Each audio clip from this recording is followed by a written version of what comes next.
Guys welcome back to my channel. So আরেকটা বই পড়ে শেষ করেছি, আর সেটা হচ্ছে কিংডম ডুয়েটের rise of queen by Rina Kent. এটা আমি দুদিনে শেষ করেছি। এতটাই জ ড্রপিং, মানে কি বলবো, সিকুয়েল এটা।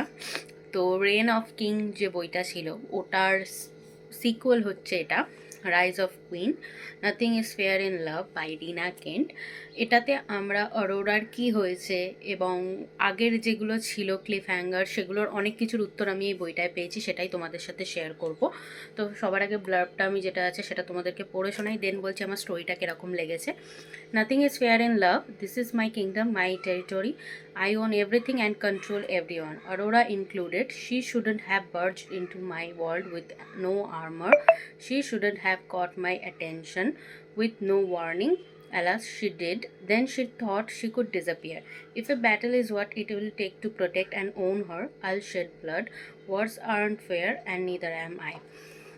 এখানে অবশ্যই জনাথনের কথা বলা হচ্ছে। তো ফার্স্টের যে বইটা আছে ওটা আমরা দেখেছিলাম যে অরোরা ডিসঅ্যাপিয়ার হয়ে গেছে জনাথনকে কিছু না বলে, কারণ অ্যালিসিয়া একটা রেকর্ড ওর হাতে এসছে ফ্ল্যাশ ড্রাইভে, যেটা অ্যালিসিয়া এটা ক্লেম করছে যে জনাথন ওকে পয়জন মানে করতে চাইছিল, বিষ দেওয়ার চেষ্টা করছিল। এবং এখানে শুরু হচ্ছে এইভাবে যে জনাথনের একটা ফ্ল্যাশব্যাক থেকে। জনাথনের যখন বাবা মারা যায়, এই বাবা বলছি মা মারা যায়, সেই টাইমে জনাথন তার ভাই আর বাবার জন্য শক্ত হওয়ার ট্রাই করে এবং সেই টাইম থেকেই ওর মধ্যে চেঞ্জিংগুলো শুরু হয়। কিন্তু সেই টাইমে ও যখন ওই মানে ঠিক সেম সেমিট্রির মধ্যেই ও ফার্স্ট টাইম অ্যালিসিয়ার অরোরাকে দেখেছিল, যখন অরোরার বয়স মাত্র 5 বছর ছিল। এবং সেই টাইমে অ্যালিসিয়াও নিজের মায়ের যে কবর সেখানে গিয়ে কান্নাকাটি করছিল। তো ওখানে ফার্স্ট টাইম ও অ্যালিসিয়াকে দেখেছিল। এরপর ব্যাক টু প্রেজেন্ট আমরা দেখতে পাই যে অ্যালিসিয়া সে ডিসঅ্যাপিয়ার হয়ে গেছে, জনাথন ওকে খোঁজাখুঁজি করছে এবং অ্যালিসিয়া ঠিক লিডসে যেখানে ওর বাড়ি ছিল 16 বছর আগে, যেখানে ও ম্যাক্সিম গ্রিফিনের সাথে মানে ওর যে সিরিয়াল কিলার বাবা তার সাথে থাকতো, সেইখানে গেছে। এবং সেখানে গিয়ে ও নিজেকে মানে এতটাই ওর মাথা কাজ করছে না, কারণ ও ভেবে পাচ্ছে না কোনটা সত্যি কোনটা মিথ্যে, কাকে ও ট্রাস্ট করবে কাকে করবে না, এরকম ব্যাপারে। তখন সেই মুহূর্তে একটা হঠাৎ করে একজন কি বলে অরোরার উপরে অ্যাটাক করে। এবং এটা ফার্স্টবার নয়, যখন অ্যালিসিয়া 16 বছরের ছিল তখনও এই সেম অ্যাটাকারটাই, মানে যে ওকে অ্যাটাক এখন করলো সে তখনও ওকে করেছিল এবং সেইখানের একটা মার্ক অলরেডি ওর বডিতে রয়েছে। তো এই অ্যাটাকারটা কেন ওকে বারবার অ্যাটাক করছে সেটাও জানার জন্য আমাদের জানতে হবে। তো এখানে আমরা ঠিক ওই মুহূর্তে যখন মানে ওই অ্যাটাকারটা হয়তো একে অরোরাকে মেরে ফেলতো, সেই মুহূর্তে জনাথন এসে যায় এবং জনাথন ওকে বাঁচায়। প্রথম তো মানে অরোরা প্রচুর ফাইট করে জনাথনকে, মানে ও বিশ্বাসই করতে চাইছিল না এবং একদম অন্য টাইপের লেন্স নেয়। আর সেখানে জনাথনের যে ডায়লগ ডেলিভারিগুলো আছে, ওরে বাপরে।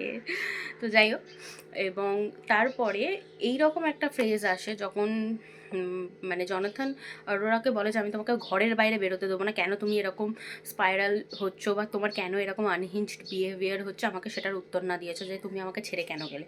তখন ফাইনালি অরোরা বলে যে আমি এরম পরপর ফ্ল্যাশ ড্রাইভ পাচ্ছি যেখানে আমার বোন অ্যালিসিয়ার ভয়েস মেসেজ আসে, আর সেটার মধ্যে থেকে আমি এটা জানতে পেরেছি যে তুমি আমার বোনকে পাগল করে দিচ্ছিলে, আমার বোনকে পয়জন দিচ্ছিলে।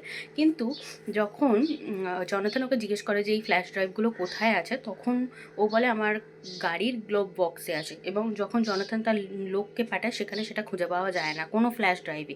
ইভেন ওর যে আগের কেয়ারটেকার ছিল ওর বিল্ডিংয়ের, সেও যখন ওর হাতে গ্লোভ বক্সগুলো দিয়েছিল, আর ওরা তাকে ফোন করে যে তুমি তো আমাকে গ্লোভ বক্সগুলোর মানে এই যেগুলোর মধ্যে থাকতো ওই ফ্ল্যাশ ড্রাইভগুলো, সেগুলো আমাকে দিতে। তো সেও ডিনাই করে যে আমি তো আপনাকে কোনো কিছুই দিইনি, আপনার সাথে আমার লাস্ট অনেক দিন আগে দেখা হয়েছে। তো এখানে আবার এরকম একটা সিনারিও তৈরি হয় যে ওরা মনে করে যে আমিও অ্যালিসিয়ার মতনই পাগল হয়ে যাচ্ছি, এটা কি জেনেটিক্যালি আমিও আমার মাথা খারাপ করে ফেলেছি, আমি হ্যালুসিনেশনে ভুগছি, আমি জনাথনকে ভুল বুঝছি, এইসব উল্টোপাল্টা। তো এখানে একটা জিনিস দেখার যে জনাথন মানে প্রথম থেকে শেষ অবধি অ্যালিসিয়া বলছে অরোরার পাশে রয়েছে, ওকে মনের জোর জাগাচ্ছে। এবং তারপর ওদের দুজনের যে রিলেশনশিপ ডায়নামিকটা যেটা রয়েছে সেটা আরও বন্ডিংটা আরও বেশি ভালোভাবে হয় এবং ধীরে ধীরে এই এক একটা করে জট খুলতে থাকে। এবং এখানে দেখা যায় যে ম্যাক্সিম গ্রিফিন যে রয়েছে সে পাবলিকলি একটা কনফারেন্সে ইন্টারভিউতে বলে দেয় যে আমার মেয়েও আমার সাথে জড়িত ছিল। এবং যেরকমটা হয় আর কি, ভিক্টিমের ফ্যামিলিরা পুরোপুরি অরোরার উপরে ঘুরে দাঁড়ায়, ওকে অ্যাটাক করতে চায়, ওকে কষ্ট দিতে চায় বা ওকে হার্ট করতে চায়। তো সেই টাইমে জনাথন কী করে যে নিজের প্রাইভেট আইল্যান্ডে অরোরাকে নিয়ে চলে যায় এবং সেখান থেকে ওরা টাইম কাটিয়ে এসে ওরা ঠিক করে যে ওরা না, বিশেষ করে অরোরা ঠিক করে যে আমি এই যে বিপদটা এটা সম্মুখীন হবো, আমি সারা জীবন পালিয়ে বেরিয়েছি বাট আর আমি পালাবো না। আর যখন আমার পাশে জনাথন আছে, ও এটা জেনেও যে আমি পাগল হতে পারি, পাগল সাব্যস্ত হতে পারি, সেটার পরেও যদি আমার সাথ দিতে পারে, আমার উচিত আমার হয়ে এখন লড়াই করা।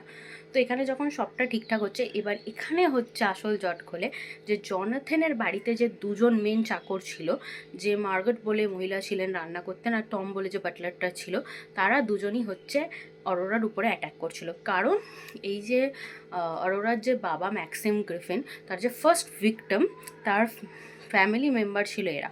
তো এরা বদলা নেওয়ার জন্যই অরোরার উপর অ্যাটাক করছে। শুধুমাত্র অরোরা নয়, অ্যালিসিয়াকেও এরাই পাগল করে দিয়েছিল। এরা রেকর্ডিংস চালাতো ভয়েসেস, যাতে অ্যালিসিয়ার মনে হয় যে আমি পাগল, আমি কানে আওয়াজ শুনছি। এছাড়া এরা অ্যালিসিয়ার খাবারে একটু একটু করে বিষ মেশাতো, যাতে অ্যালিসিয়া জনাথনকে ভুল বোঝে। তো অ্যালিসিয়ার মানে মৃত্যুর জন্য কিছুটা না, বলতে গেলে পুরোটাই এরা দায়ী। তো এরা যখন লাস্ট ফিনিশিং অরোরাকেও হার্ট করতে যাবে, তখন সেই মুহূর্তে জনাথন চলে আসে এবং জনাথনকে এখানে সাহায্য করে হচ্ছে কাইল হান্টার, আমার শ্বশুরমশাই। মানে আমার ইমোশনাল ফিকশনাল ওয়ার্ল্ডের শ্বশুরমশাই। কারণ আমি মেন্টালি নিকোলাই সোকোলভের সাথে ম্যারিড, তো নিকোলাইয়ের বাবা হচ্ছে কাইল হান্টার। তো সেখানে আমরা এখানে স্নিক পিক দেখতে পাই কাইল হান্টারের হেল্প নিয়েই ও অরোরাকে বাঁচায় জনাথন, এবং তারপরে এখানে জনাথনের সাথে অরোরার বিয়ে হয়ে যায়, সবটা হ্যাপি এন্ডিং হয় এবং শেষে আমরা দেখতে পাই যে এইডেন আর এলসার ছোট্ট এলাই কিং হয়েছে। তো ওভারঅল আমার এই বইটা খুব ভালো লেগেছে। আগের বইটা আমি 4.5 স্টার দিয়েছিলাম, কারণ অনেক কিছু আমি এদিক ওদিক করে পাচ্ছি, উত্তর পাচ্ছি না, আমার যেন মনে হচ্ছিলো আনকমপ্লিট। তো ফাইনালি সেকেন্ড বইটা পড়ার পরে বুঝতে পারলাম যে এবার সেন্স তৈরি হচ্ছে। আর সত্যি এই বইটায় যে ডায়লগসগুলো রয়েছে না, অসাধারণ। ওই যে ওই ডায়লগটা যেটা সবচেয়ে বেশি ফেমাস ডার্ক রোম্যান্স ওয়ার্ল্ডে, যে I don't need your security, or I can take care my self, but উল্টে নায়কটা বলে যে I am not taking care of you because you are a woman, because you are my woman, এইরকম টাইপের lines. তো এখানে ভর্তি এরকম জনাথনের রয়েছে। আর সত্যি রিনা কেন্টের লেখা সমস্ত পুরুষ মানুষগুলো বা মেন ক্যারেক্টারগুলো এত আন্ডারস্ট্যান্ডিং, এত ডমিনেটিং, এত আনহিঞ্জড, বাট তারপরেও এত কেয়ারিং না, পড়তে পড়তে লিটারেলি এই দুটো গাল লাল হয়ে যাবে। তো ওভারঅল আমার খুব ভালো লেগেছে, এটাকে আমি 5 স্টার দিয়েছি। ডুওলজি হিসাবে অসাধারণ, আমি 2 দিনে শেষ করেছি, তো বুঝতেই পারছো কীরকম। তো এইটা আমি মিশো থেকে পারচেস করেছি, তোমরা চাইলে ফ্লিপকার্ট অ্যামাজনে দেখে নিতে পারো, অ্যামাজনে একটু দাম বেশি পড়বে। আর মিশোতে ডুওলজি দুটোই অ্যাভেলেবেল আছে। হ্যাঁ, অরিজিনাল হবে না, pirated paper back, second copy, তো দেখে নিয়ে কিনো অবশ্যই। আর এরকম ইংলিশ নভেলসের বাংলা সামারি ও রিভিউ শুনতে অবশ্যই আমার চ্যানেলটাকে like, subscribe, share and comment করে দিও। দেখা হচ্ছে নেক্সট ভিডিওতে। টাটা।